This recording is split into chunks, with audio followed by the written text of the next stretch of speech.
Today, let's talk about some of the worst weapons in Elden Ring. Now, the thing about this game, and really the Dark Souls games before it, is that if you really want to, you could do something with pretty much every weapon. Sometimes that's half the fun.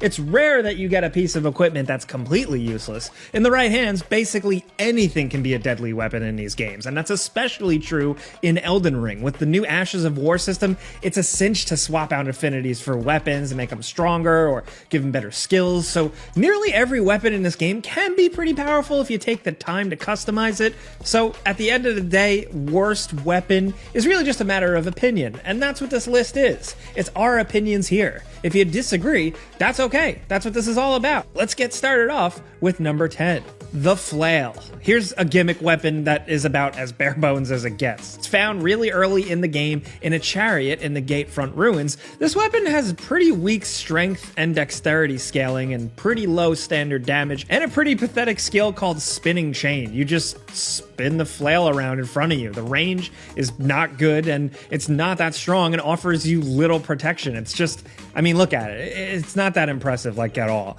Pretty much like every other flail in the game, fills the same role, but better, making the regular old flail kind of a joke. Of course, you can always swap out the ashes for something better and upgrade this thing to improve its scaling, but, you know, at the end of the day, you've got a pretty slow weapon that just doesn't play to a very many build strengths. It's hardly the worst weapon ever, but it just doesn't really serve a function to us. It's a weapon that's just there, and that's it.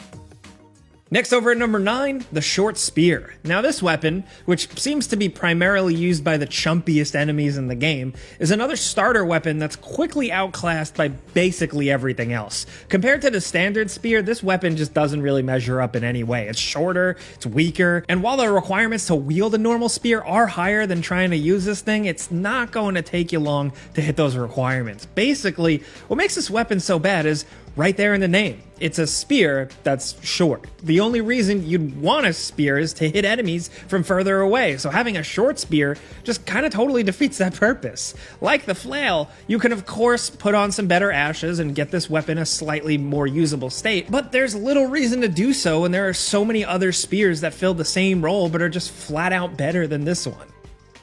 Next, over at number 8, let's talk about the Briar Great Shield, because we've been talking about early game weapons so far, so we're going to jump way further into the game to the Shaded Castle. This weapon is dropped by the boss of that area and has one big glaring flaw to it. It's a great shield that doesn't block all physical damage. Most regular shields manage to block all damage, but this gigantic tower shield that weighs 9.5 in equipment load, nah, it can only manage 82%. Sure, like if you wanted to use it as a weapon, it's got a pretty strong passive bleed effect, but who actually does use a shield as a weapon? Okay, this is Elden Ring in a Souls game. I know people definitely do out there, but for most people, they're just gonna use a sword or something to cause bleed buildup, not their shield. For us, and a lot of players out there, a shield with anything less than 100% physical defense might as well not exist, because we're not using it here. I mean, especially with this weapon coming so late in the game, well after players have already found tons of shields that give them full protection and more benefits. You know, some people are probably using it, but we know we certainly are not.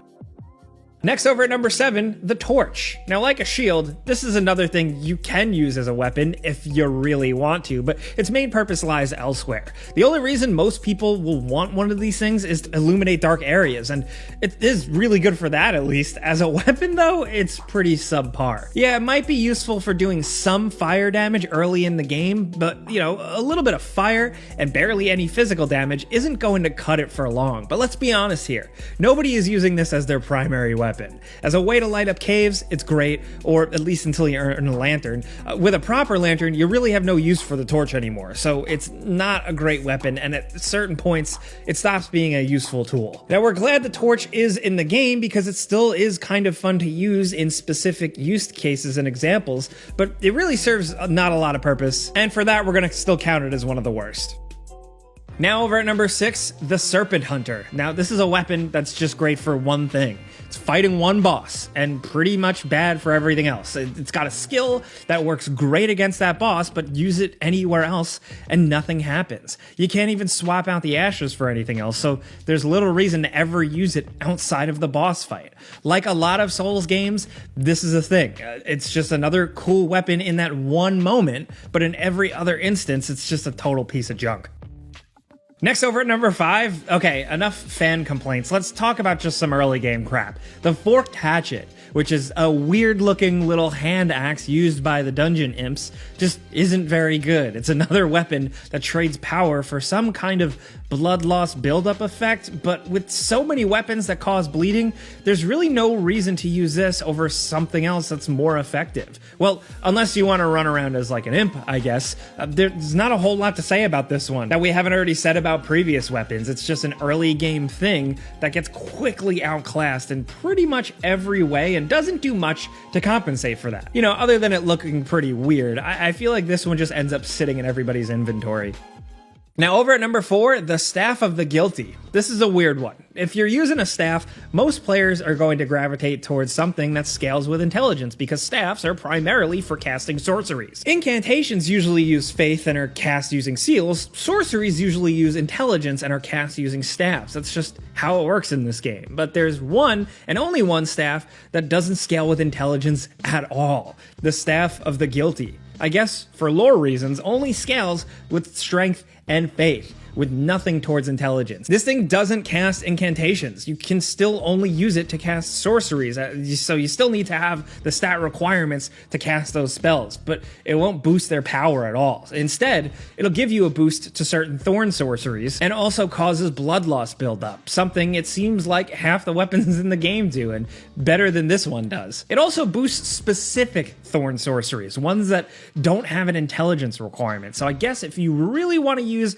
those very specific spells, it's good for that. But this thing is so niche, it's hard to call it a good weapon at all, especially when so many other staves give you more substantial boosts for your spell casting. Now down to number 3, the Soldier's Crossbow. There's so much that's bad about this weapon. For one, it's worse than any other crossbow in the game. It just straight up does less damage. Its stat requirements are low, but are only a tiny bit lower than the next best crossbow in the game, so that doesn't mean much.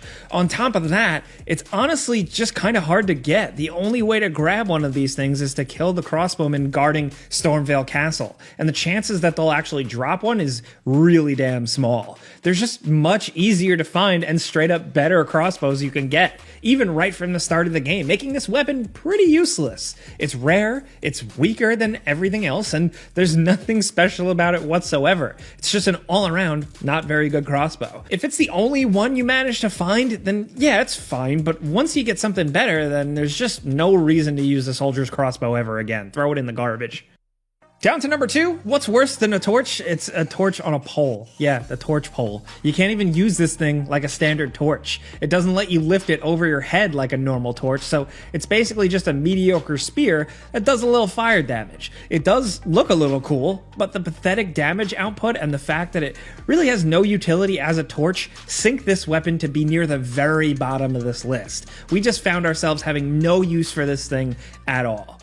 Now down to number 1, you guessed it, the Rickety Shield. Here it is. It's a weapon that's more of a joke than an actual piece of equipment. It's got a pathetic 50% guard for physical attacks, and it's even worse for everything else. It's tiny, it gives you barely any additional poise, its attack even sucks. I mean, it's called a Rickety Shield, so it's no surprise that this thing stinks, but here's the description in-game, which really says it all. A creaky old wooden shield, circular in shape, roughly reinforced with vines or some such. There are countless other shields available of better make. This piece of scrap isn't worth the effort of equipping. Yeah, the game literally says that this thing isn't worth equipping. In a game where pretty much everything is at least a little viable, this shield stands head and shoulders above everything else as being basically useless. Of course, I'm sure there are some brave players out there who use this thing just for the bragging rights, or there is some super duper crazy hidden secret to be unlocked. But an intentionally useless weapon is still a useless weapon, and they don't get much worse worse than this rickety shield. It's basically this game's version of the wooden shield from Bloodborne, and just about as useless. Those are 10 of what we thought are some of the worst weapons in Elden Ring. I'm sure there's going to be lots of debates and arguing about this one. We didn't even talk about some of the spicier stuff, but let us know in the comments what you think. Let us know what your least favorite weapon is, and you might as well throw in your favorite weapon too. That could be pretty fun. So let us know. If you had fun here, clicking the like button's all you got to do. It really helps us out. And if you're new, consider subscribing and hitting that notification bell because we put out videos every single day. But as always, thanks for watching, and we'll see you guys next time.